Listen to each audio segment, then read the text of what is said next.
When people say to me, do you regret removing him? My answer is no. How can you regret removing somebody who was a monster, who created enormous carnage, not just amongst his own people, but amongst the people of the region? And I believe very sincerely and deeply that he was a security threat, that if we hadn't dealt with him then, we would have had to have come back and dealt with him another time. And if you look at what's happening in the Arab Spring today, and you examine what's happening in Syria, just reflect on what Bashar al-Assad, who is a 20th of as bad as Saddam, is doing to his people today, and the number of lives already lost.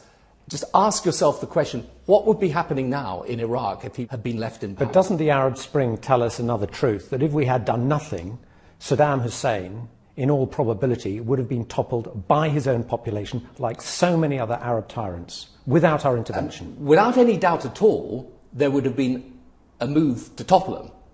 But we should remember what happened when the previous moves by Iraqis, before Saddam was removed, the previous moves by Iraqis to topple him. What happened when they rose up in large numbers and then were killed in very large numbers?